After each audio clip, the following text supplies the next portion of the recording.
ഈ ടീമുകൾ കളിച്ചത്. സീസൺ 3, സീസൺ 4 എന്നിവയെല്ലാം വളരെ ആവേശമായി തന്നെയാണ് എല്ലാവരും ഏറ്റെടുത്തത്. 40 മുതൽ 70 വയസ്സ് വരെ പ്രായമുള്ള ഒരുപാട് പന്ത് കളിക്കാർ പാലക്കാട്, തൃശൂർ, മലപ്പുറം, കോഴിക്കോട്, എറണാകുളം എന്നിവിടങ്ങളിൽ നിന്നെല്ലാമുള്ള കളിക്കാർ ഒറ്റപ്പാലത്തിന്റെയും പരിസര പ്രദേശത്തിന്റെയും ഗ്രൗണ്ടുകളിൽ പ്രായഭേദമന്യേ കൈമൈ മറന്ന് കളിച്ചു. മാത്രമല്ല ഇതിനിടയിൽ പെരുന്നാൾ, ഓണം എന്നിവയൊക്കെ ആഘോഷമാക്കി ടൂർണമെന്റുകൾ നടത്തുകയുണ്ടായി. എല്ലാം തന്നെ വളരെ ആവേശകരമായിരുന്നു. കഴിഞ്ഞ സീസണിൽ നമുക്ക് വാണിയംകുളം PK ദാസ് മെഡിക്കൽ കോളേജിന്റെ വൈദ്യസഹായവും ലഭിക്കുകയുണ്ടായി.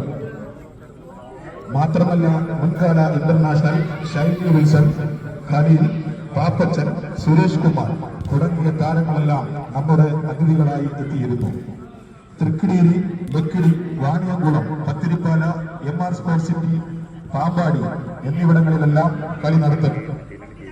ഈ വർഷം മുതൽ 50+ ലീഗ് കൂടി കൂട്ടിച്ചേർത്ത് 10 ടീമുകളുമായാണ് നമ്മുടെ സീസൺ 5 ടൂർണമെന്റ് നടത്തപ്പെടുന്നത്. ഏതാണ്ട് 110ഓളം കളിക്കാർ 10 ടീമുകളിലായി കളിക്കുന്നു. 4 മാസത്തോളം നീണ്ടു നിൽക്കുന്ന ഈ ടൂർണമെന്റ് വളരെ വിജയകരമായി മുന്നോട്ട് പോകണം എന്നാണ് എല്ലാവരുടെയും ആഗ്രഹം. ഇത്തവണ ടൂർണമെന്റിന്റെ കപ്പുകൾ രാമചന്ദ്ര ടെക്സ്റ്റൈൽസും പാമ്പാടി സ്പോർട്സ് അറീനയും നൽകുന്നു. മെഡിക്കൽ സഹായം ഗ്രൂപ്പിലെ അംഗമായ കരീം ഭായിയുടെ വകയാണ്. കളിയാണ് നമ്മുടെ ലഹരി.